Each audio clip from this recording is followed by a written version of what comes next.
Identify the underlying chemistry concept. This question tests the understanding of colligative properties, specifically freezing point depression.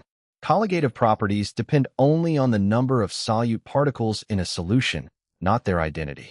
Apply the freezing point depression formula. The change in freezing point, delta Tf, is calculated using the equation. Delta Tf equals I times K F times M, where I is the Van Hoff factor, the number of particles the solute dissociates into. Kf is the molal freezing point depression constant of the solvent, and M is the molality of the solution. Evaluate constant variables. In this problem, all solutions have the same molality, 0.2 m, and the same solvent, water. Therefore, Kf and M are constant for all choices. Relate the Van Hoff factor to freezing point.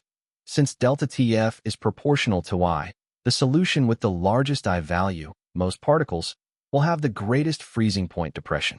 A greater depression means the freezing point is lowered the most, resulting in the lowest freezing point. Determine the value of I for each solute. NaCl dissociates into two ions, not to the power plus and Cl to the power negative. I equals 2 CaCl2 dissociates into three ions, Ca to the power 2 plus and 2 Cl to the power negative. I equals 3H2SO4. A strong acid that dissociates into three ions, 2H to the power plus and SO4 to the power 2.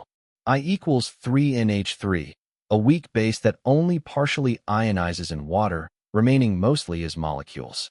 I approximately 1 Al, number 3, 3, dissociates into four ions, 1 Al to the power 3 plus and 3 number 3 to the power negative. I equals 4 conclusion. Because Al, number 3, 3 produces the greatest number of particles per formula unit, I equals 4, its 0.2 m solution will have the largest total concentration of particles, 0.8 m, and thus the lowest freezing point. This matches option E. The correct answer is option E, 0.2 m Al N033.